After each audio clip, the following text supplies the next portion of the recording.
та санхүүгийн шатанда тохиромжгүй хөрөнгө оруулалт хийж байгаа юм биш үү? Магадгүй та өөрийгөө санхүүгийн аль шатанд байгаагаа мэдэхгүй байгаа юм биш үү? За өмнөх бичлэгүүдээр хэдүүлээ яагаад хөрөнгө оруулалт хийх шаардлагатай юм бэ? Мөн хөрөнгө оруулалт хийх чинь хүндрэлтэй зүйл биш юм бэ гэдгийг ойлгож авцгаасан. За одоо тэгвэл уухаан тас хөрөнгө оруулж эхлэхээс өмнө өөрсдөө эхлээд санхүүгийн хувьд ямар нөхцөл байдалд байгаагаа мэддэг байх хэрэгтэй.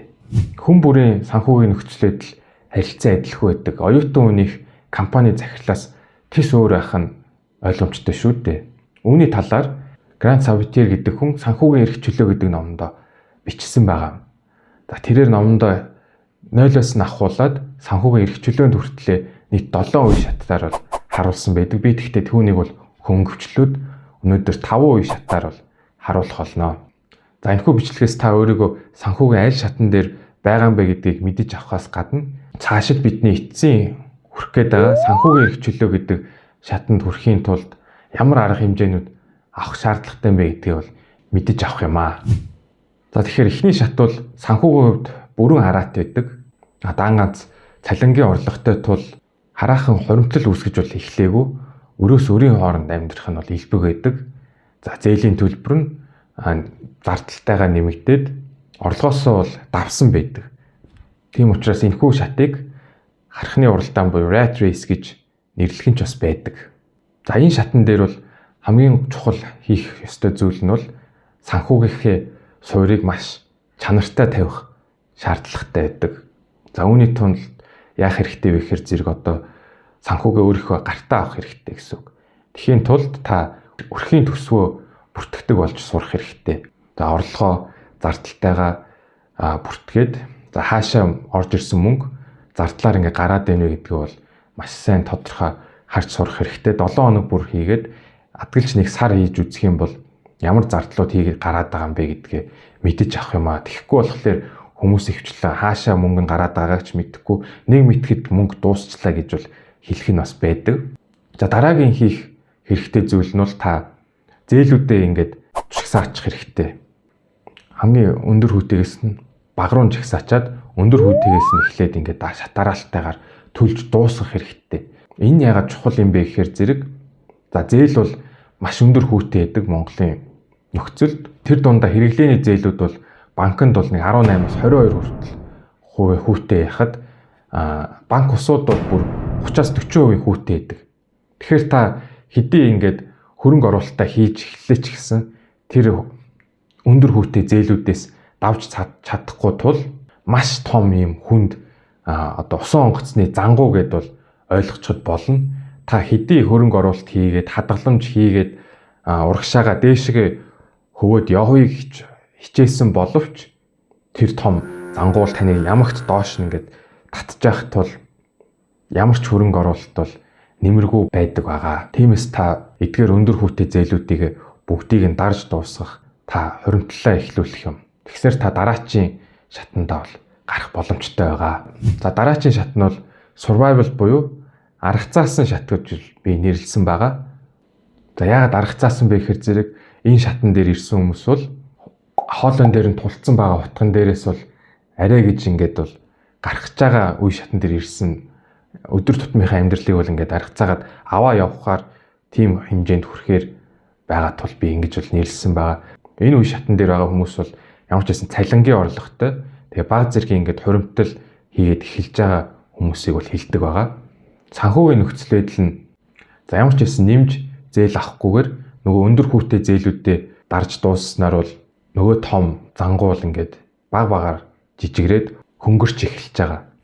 Тэгснээр бол хөлөг онгоц ч илүү хурдтай явна л гэсэн үг. За хөрөнгө оруулалтын хувьд бол одоо бол дөнгөж хадгаламжинд хийдэг ч юм уу тогтмол өгөөчтэй хөрөнгө оруулалтууд хийдэг тул харьцангуй эмзэг бол хിവэрэ байгаа. Ялангуяа өнөөгийн амжиргааны зардал хурдтай өсөж байгаа энэ үед орлогоосоо заримыг нь хадгалдаг болох бол нэлээд хүндрэлтэй байгаа бах. Тиймээс орлого зардлаа бол сайн бүртгэж авдаг бах хэрэгтэй. Ялангуяа зардлаа сайн бүртгээд хэмнэлтүүд аль болох хийхийг бол оролдох хэрэгтэй. Магадгүй гадуур хооллогоо цөөлөх, хүнсээ бүүндэж авах, нэг шаардлагагүй худалдаа авалтуудаа хойшлуулах зэрэгээр зардлуудаа хэмнжүүл болно. Гэхдээ зардал хэмнэх бол бас тийм ч амаргүй байдаг. Тиймээс дийлэнх анхаарлаа зардлаа бууруулахаас илүү орлогоо өсгөх дээр анхааруул бас илүү хэрэгтэй байгаа. За орлогоо өсгөхийн тулд ур чадвараа дээшлүүлэхээр сургалтуудад хамрагдаж болно. Тэгснээр бол одоо тушаал дэвшигч юм уу илүү цалинтай ажилд орох зэргийг бол судалж болно. Ялангуяа энэ арга цаасан шатанд гинтийн зардал гарч ирэхэд бол дааж чадахуйц мөнгөтэй болсон байх хэрэгтэй. Энэ ойролцоогоор 3-6 сарын амжиргааны зардалтай бол дүүцэж яхад бол болно гэж үздэг. За яаралтай үе гэхээр одоо машинаа засуулах ч гэдэм үү, хүүхд өвдсөн үед гинт мөнгөний хэрэгцээ гарахад бол энэ хуримтлалаасаа дардаг байх хэрэгтэй гэсэн үг. За ингээд та яаралтай үед ашиглах хуримтлалтай болж авснаар нөгөө хөрөнгө оруулалтаасаа байн яаралтай үед татаж авахгүй байснаар хөрөнгө оруулалт чинь ингээд өсөх боломжтой болж байгаа. Ойролцоогоор та 3-6 сарын хуримтлалтай болох ёстой гэсэн үг. Тэгэхээр Монголын өрхийн дундаж зардал 3 сая гэж үзэхээр ойролцоогоор 10-18 сая хуримтлалтай байснаар бол та яаралтай үед бол нэг хуримтлалтай болсон гэж үзэж болно. Тэгснээр та дараагийн үе шат руугаа ороход бэлэн боллоо гэсэн үг. За 3 дахь үе шат нь докторжоод хөл дээрээ босоод тэнцвэрээ олсон үе шат байгаа. Та энэ үед бол гинтийн зардлуудаас бол айхааргүй даваад гарчгүйц болцсон. Бага зэрэг хуримтлалыг бол хийж эхэлсэн байгаа юм. За мөнгөөр тооцоод үзвэл сарын өрхийн зардал чинь 3 сая байлаа гэж үзвэл 12 жилийн зардал маань 36 сая. Тэрэн дээрээ нөгөө 3-6 сарынхаа хуримтлалаа нэмэх юм бол 9-18 сая. За дансанд нэг ойр зургийн мөнгө 4 сая байлаа гэж үзээд хөрөнгө оруулалт чинь нэг 5-10 сая байлаа гэх юм бол ойролцоогоор нэг 55-69 саяын жилийн орлоготой байх юм бол та докторчсон үе шатн дээр ирлээ гэж бол үзэж болохоор байна. За энэ шатн дээр байгаа хүмүүсийн авах гол арга хэмжээ нь бол хөрөнгө оруулалтын суур мэдлэгтэй болсон байх хэрэгтэй. За инфляц гэж юу юм? Ирээдүйн мөнгөний үнц нь одоогийнхоос бол бага болдсон байна гэдгийг бол ойлгосон байх. За нийлмэл хүүг яагаад 8 дахь гайхам шиг юм бэ гэдгийг бол мэддэг байх хэрэгтэй. Гэтэ би танд үүнийг маш ойлгомжтойгоор жишээгээр тайлбарлаж үзүүлье. За тасаар бүр 100 мянган төгрөгийг 14% хүүтэй хадгаламжинд хийж 1 тэрбумтай болохоор зорьсон гэж бодъё. За тасаар бүр 100 мянган төгрөгөө 8 жил хийгээд 30 сая төгрөгтэй болоход нийт замынхаа 4/1 хүрсэн байдаг. Олон хүмүүс энд хүрээд бууж өгөх нь элбэг байдаг. Гэхдээ та бол төвчээд дахиад сар болгон 100 мянга хийгээл байснаар 100 сая төгрөгтэй болоход бол нийт замынхаа аль хэдийн талд нь бол хүрсэн байдаг. За эндээс л бүх юм маш сонирхолтой болж эхэлдэг. За нөгөө 100 сая чинь 2 дахин өсөөд 200 сая болоход 8 жил биш, ердөө 5 жил шаардлагатай байдаг. За 2 дахин биш бүр 5 дахин болоод өсөөд 500 сая болоход 5 биш бүр 3 жил шаардлагатай байдаг. Ингээд цаашаага нэмэгдэх болгонд хугацаа нь илүү богиносноор 900 саяасаа 1 тэрбум болоход ганцхан сар л шаардлагатай болж эхэлдэг. Үүнээс юу гэж хэлэх гээд байна гэхээр зэрэг таны мөнгө хүү олж өсдөг. Тэр хүү олж өссөн мөнгөн дээрээ дахиад хүү бодож өсдөг тул ингээд хүү бодогдож өсөх болгонд таны мөнгө бол улам хурдтай өсдөг. Үүнийг л нийлмэл хүү гэдэг ба ертөнцийн 8 дахь гайхамшиг гэж хүртэл хэлэх нь байдаг. За дээрэс нь хөрөнгө оруулалтуудын ямар сонголтууд байгаа юм, хоорондынх нь ямар ялгаа байгаа юм, сул талууд болон давуу талууд нь юу юм бэ гэдгийг бол мэддэг байх хэрэгтэй. За дан ганц тогтмол өгөөчтэй хөрөнгө оруулалтаас илүү хувьцааны хөрөнгө оруулалт, илүү өндөр өгөөчтэй хөрөнгө оруулалтуудыг бас судалж үзэх хэрэгтэй. Сар бүр тогтмол хөрөнгө оруулалтаа бол хийдэг болж хөрөнгө оруулалтаа бүрэн автоматжуулах хэрэгтэй гэсэн үг. Тэгэхээр одоо орлол орж ирлээ, шууд тэндээсээ хөрөнгө оруулалтын тодорхой хэмжээг нь татаж аваад хөрөнгө оруулалт руугаа хийчдэг байх юм бол илүү амар байдаг. Тэгэхгүй зардлуудаа бүгдийг төлж дуусгаад тэгээд хөрөнгө оруулъя гэхээр зэрэг мөнгө нь үлдэхээ байцгал магадлал байдаг. Тэрний оронд эхлээд мөнгөө татаад хөрөнгө оруулалт руу хийчих юм бол зардал дээр яаж хийж байгааг нэг хэмнэлт гаргаад ингээ аваа явуучих болдог байгаа. За тогтвортой шатнаас нэг дээшээ эцсийн шат болох санхүүгээр их чөлөөнд хүрэх шатнаас бол нэг доогуур байгаа нь бол хангалуун шат бол байгаа. За хангалуун шатанд байгаа хүмүүсийн хөрөнгүүд нь бол тогтвортой орлогоо олдог болцсон байна. Ямар нэгэн шалтгаанаас болоод хөрөнгө оруулалтын багц нь ингээд хэлбэлцжээдэг орлогогүй ер нь бол ингээд найдвартай орлогоо олдог болцсон байна. Заавал ажил хийж цалингийн орлогоос 100% хараат биш. За унтж байхад нь хүртэл мөнгө нь ингээд өсчээдэг үеийг бол хангалуун шат гэж байгаамаа. Мөнгөөр тооцоод үзэх юм бол жилийнхээ зардлыг 5 үржсэнтэй тэнцвүүц байх гэсэн байгаа. За өмнөх жишээгээр авсанчлан дундаж зардал сарын 3 сая буюу жилийн 36 сая гэж үзэх юм бол ойролцоогоор нэг 180 сая төгрөгийн хоримтлалтай болсон байх юм бол хөрөнгө оруулалтаа нэмэгдүүлэх дээр анхаарч болно. Магадгүй бизнес эхлүүлж болох нь байна.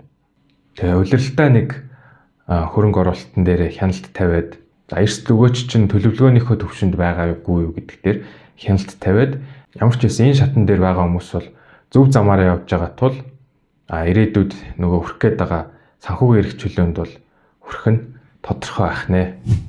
За эцсийн шат нь бол хэдүүлэнх нь хүрх гээд байгаа санхүүгийн эрх чөлөө. За санхүүгийн эрх чөлөөнд хүрсэн хүмүүс юм бол пассив орлого нь амжиргааныхаа зардлаас бол аль хэдийн давсан байдаг. За пассив орлого гэдэг нь бол заавал ажил хийж мөнгө олдог биш. Түрээс ногдлоо шиг хүүгийн орлого зэргийг бол пассив орлого гэж хэлдэг. Та заавал биеэр ажил хийхгүйгээр унтчих ч хүртэл орлого ингээл орж идэг бол пассив орлого гэдэг байгаа. За энэ шатанд хүрсэн хүмүүст бол хөрөнгөөл цаашид өсгөх гэсэн ажил бол үлдсэн байдаг. За үүнийг бол өмнөх видеонд дурдсанчлан Баяа ядуу аавын номонд бол ярьдаг байгаа. Тэр номонд бол баячууд бол хөрөнгө хөдөлтөж аваад түүнээсээ орлого олоод тэр орлогоос эргүүлээд хөрөнгө оруулалт руугаа нэмж мөнгө хийдэг. Тэгснээр бол ингээд орлого нь өсөж идэг юм цикл гэж бол ярьж ийсэн. За түүнтэй адилхан олсон орлогоо л хөрөнгө оруулалт руу нэмж хийгээд улам ингээд өсгөөд байх л ажилтай гэсэн үг аамаа. Дашранд нь бас нэг олон улсад санхүүгийн эрх чөлөөтэй холбоотой нэг хөдөлгөөн өрнөд байгаагийн нэг нь бол FIRE гэдэг хөдөлгөөн байгаа. За FIRE гэдэг нь бол Financial Independence Retire Early гэдэг гол санаа нь бол санхүүгийн хувьд хараат тусдаа гарсан. За тэгээд эрт тэтгэвртэй гарах гэсэн санааг агуулж байгаамаа. Үүнийг бол Филиппинчууд яг бодитоор хэрэгжүүлээд байгааг бол нэг бичлэгээс хэдүүлээ үздцгээ. За Филиппинчууд бол яг нэгэн сураад түүнийг бол нийтэд ажилчтай болон цаашлаад бүр олон Филиппинчуудад бол заасан тухай бол гарч байгаамаа. За түүнийг бол үүнийг одоо энэ бичлэгээс үздцгээе. Is you break your dependency on an income, on work. If you're financially stable because the money that you invested is actually working and paying for your expenses, then it frees up your time. That is the very essence of the FIRE movement. Magtabi ng portion of my salary first. Yan talaga yung pinakauna. Keep a portion of your salary for your savings and then you can budget your expenses po. Kathleen earns 15,000 pesos a month and saves 4,000. She's aiming for 1.3 million pesos by age 40. Coming po from my family background na medyo naghirap sa finance po. So naisip ko na I have to save for myself so I can live comfortably in the future and to help my parents po without having the burden na walang pera. It's a lesson Kenneth now shares with others. What began as a simple coaching for his staff has grown into a community of over 11,000 Filipinos in the Philippines and abroad, learning to manage their money with purpose. FIRE хөдөлгөөнтэй холбоотой гол хоёр тооцоол бол байдаг. За нэгдүгээр нь бол 25%-ийн дүрм, хоёр дахь нь бол 4%-ийн дүрм гэж байдаг. За 25%-ийн дүрм нь юу гэдэг вэ гэхээр зэрэг та жилийнхээ зардлыг 25-аар үрччих гэсэн байна.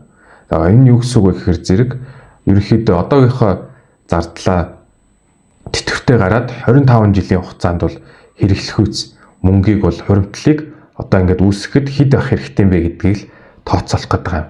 За Монгол өрхийн дундаж зардал өмнөх жишээгээр авсанчлан 3 сая гэж үзэх юм бол түүнийг 25-аар үржих юм бол 930 сая төгрөг болж байгаа.